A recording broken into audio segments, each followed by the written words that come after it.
অবশেষে টানা ৩৭ দিন বন্ধ থাকার পর আগামীকাল ২৫ আগস্ট থেকে নিয়মিত শিডিউলে চালু হতে যাচ্ছে মেট্রো রেল। তবে মেরামত ও সংস্কারের প্রয়োজনীয়তা থাকায় আপাতত কাজীপাড়া ও মিরপুর ১০ স্টেশনের কার্যক্রম বন্ধ থাকবে। ইতোমধ্যে ২২, ২৩ ও ২৪ আগস্ট ৩ দিন পরীক্ষামূলকভাবে মেট্রো রেল চালিয়েছে ডিএমটিসিএল। ডিএমটিসিএল জানিয়েছে, ট্রায়াল রানে লাইনে কোনো সমস্যা দেখা যায়নি। কিছু কারিগরি ইস্যু রয়েছে, তা নিয়ে কাজ করা হচ্ছে। ২৫ আগস্ট সকাল ৭টা ১০ মিনিটে উত্তর স্টেশন থেকে প্রথম ট্রেন ছেড়ে আসবে। এরই মধ্যে ১০টি ট্রেন দিয়ে ব্ল্যাঙ্ক অপারেশন চালানো হয়েছে।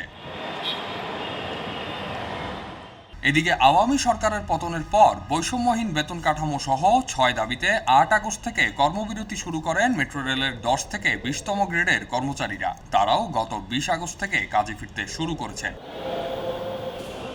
বৈষম্য বিরোধী ছাত্র আন্দোলনের সময় গত ১৮ জুলাই মিরপুর ১০ নম্বর গোলচত্বরে পুলিশ বক্সে অগ্নিসংযোগ করে দুর্বৃত্তরা। সেদিনই বিকাল ৫টায় মেট্রো রেল চলাচল বন্ধ করে দেয় ডিএমটিসিএল কর্তৃপক্ষ। এর পরদিন ১৯ জুলাই শুক্রবার সাপ্তাহিক ছুটির দিনে মেট্রো রেল বন্ধ ছিল। এদিন মেট্রো রেলের কাজীপাড়া ও মিরপুর ১০ নম্বর স্টেশনে হামলা চালায় দুর্বৃত্তরা। এরপর থেকে মেট্রো রেল চলাচল বন্ধ ছিল। আওয়ামী সরকারের আমলে প্রাথমিকভাবে ৩০০ কোটি টাকা ক্ষয়ক্ষতির কথা বলা হলেও অন্তর্বর্তী সরকার দায়িত্ব নেওয়ার পর ক্ষয়ক্ষতির পরিমাণ বলা হচ্ছে ৫০ কোটি টাকারও কম। তবে মেট্রো রেল বন্ধ থাকায় চরম ভুক্তভোগী হয়েছেন রাজধানীবাসী। একদিকে বিক্ষোভ, বিভিন্ন সংগঠন ও কর্মজীবী শ্রেণীর দাবি পূরণের আন্দোলন এবং মেট্রো রেল না থাকায় সড়কে ব্যক্তিগত পরিবহনের অতিরিক্ত চাপ দেখা গেছে। রাজধানীর ফার্মগেট, বিজয় সরণি, কারওয়ান বাজার, বাংলা মোটর, সিদ্ধেশ্বরী, মতিঝিল সহ বেশ কয়েকটি গুরুত্বপূর্ণ পয়েন্টে তীব্র যানজট পরিলক্ষিত হয়েছে। ব্যাপক যানজটের কারণে দীর্ঘ সময় যাত্রীদের একই জায়গায় আটকে থাকতে হয়েছে। যান চলাচল প্রবাহে অচল অবস্থার মুখোমুখি হয়েছেন ঢাকাবাসী। আহমদ সিফাত, খবরের কাগজ।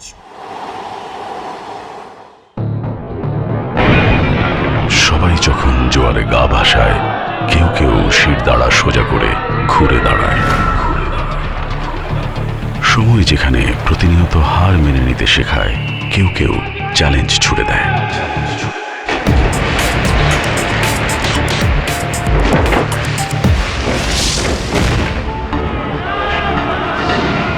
পক্ষপাতের ভিড়ে আজ থেকে কোনো পক্ষ নয়, খবর হবে নিরপেক্ষ।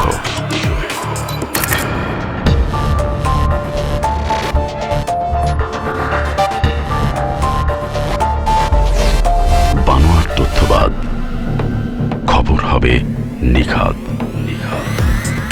ভেঙে গুজবের শিক, খবর হবে নির্ভীক। এলো মুক্ত চিন্তার স্বাধীন দৈনিক খবরের কাগজ। এখন খবর হবে নিখাদ, নির্ভীক।